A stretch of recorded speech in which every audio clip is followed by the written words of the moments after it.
Okay, so here's a project that delves into the interesting question about the intersection between artificial intelligence and copyright and what is a fair use and all that type of thing.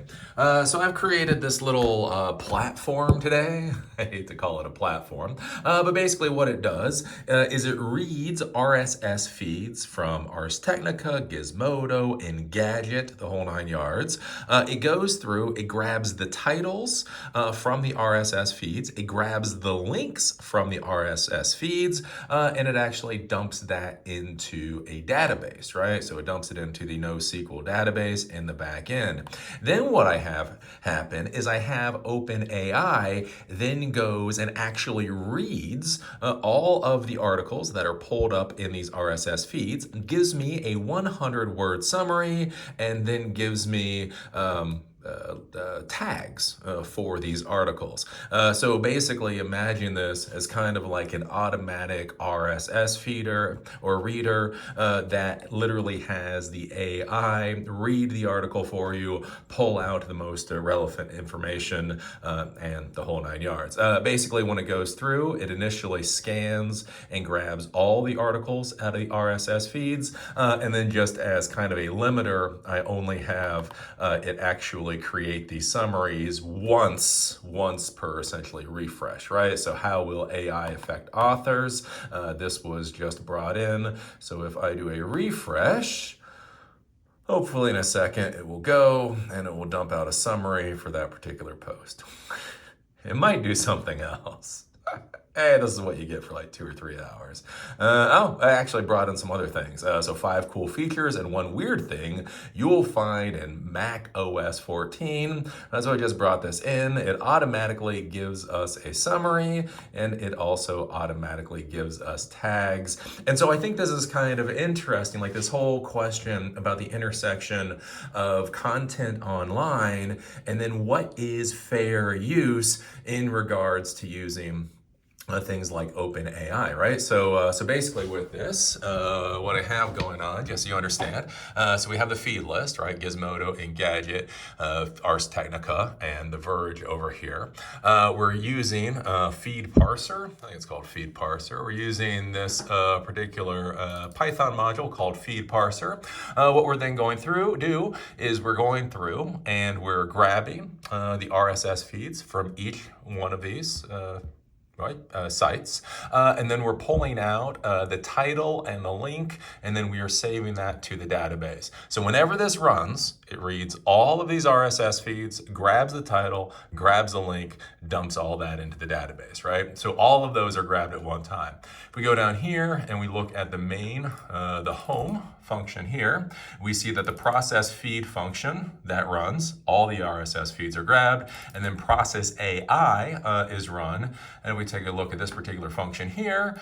Basically record equals, we're going to get objects where the summary is nothing, right? So basically if the summary has already been done, we don't want one of those. So we want to get basically records where it doesn't have a summary already. Order by negative timestamp, so the most recent first. And then basically this is we're going to limit by 1. So the important thing here is that, as you can see, OpenAI ChatGPT does take a couple seconds of time. So if you don't limit this, if you literally have ChatGPT scan every single article, it will take forever, and you might worry that your system has locked up. So basically, if we just have it iterate once for every refresh, that just gives us a little bit of a limiter here. Then we go and we use Beautiful Soup. So we use the request module to actually grab the web page. We use the Beautiful Soup module to parse the web page and then grab everything within p tag. So anything within a p tag, we're going to grab that. And then basically, we are going to go down here. We're going to take all those p tags, put it into post text. So this will be all the text. And then we're going to dump that into a query for ChatGPT. So we're going to say you are a secretary, write a 100-word summary of this blog post, and we're going to feed it everything within the P tags. And then it's going to come back, and a summary is going to equal this response. We are doing a try and accept here, because if the article is too long and requires over 4,037 tokens or whatever that it is, it will fail. So basically, as long as this is under 4,000 tokens, this will happen properly. If not, summary is simply going to equal article is too big.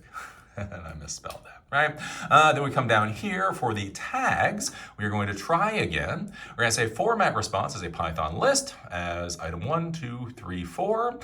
Front page, ignore front page layout and site theme as tags. So I found like with a lot of these, for whatever reason, that was within the P tags. And so it was kept tagging that. And then just create 10 tags.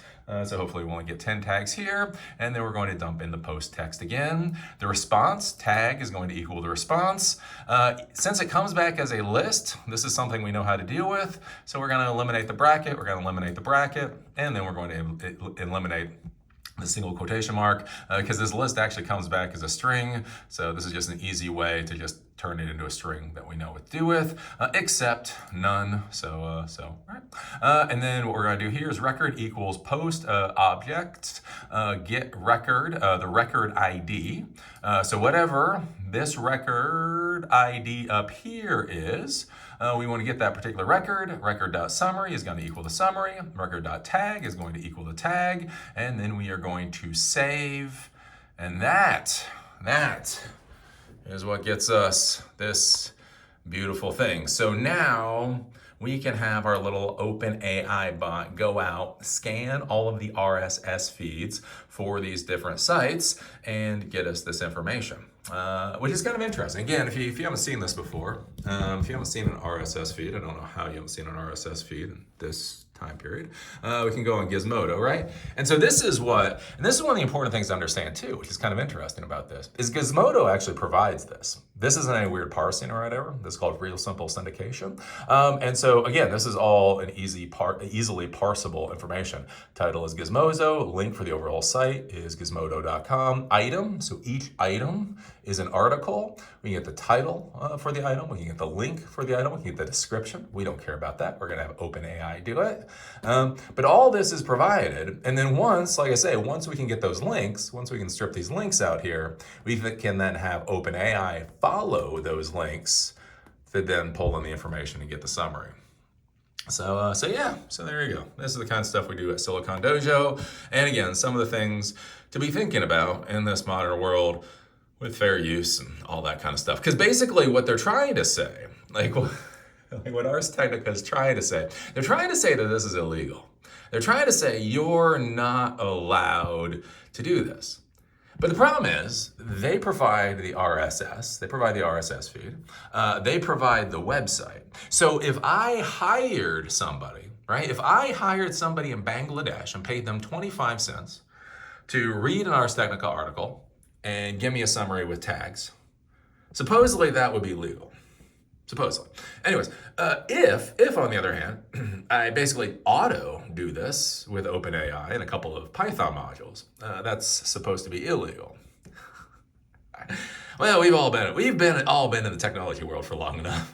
Whether it is legal or illegal, I'm not sure that's gonna how well that's gonna fly. So anyways, yeah, this is what's going on here. This is all built in Django, and basically this took, just so you understand, so with OpenAI and everything, I don't know, this took me probably about 2 hours just to get to this point. There's some stuff I don't know, this is for a class. There's some stuff I'd like to do with the tags, but I don't know if I'll do it with the tags because it is for a class.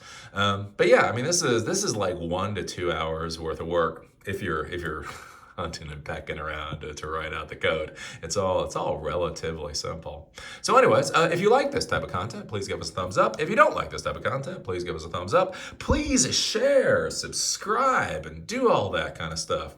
Try to pretend that real tech content should be on YouTube. And to be clear, the API key will be deleted before this video is uploaded. So don't give me crap about my API key. And I'll see you all later.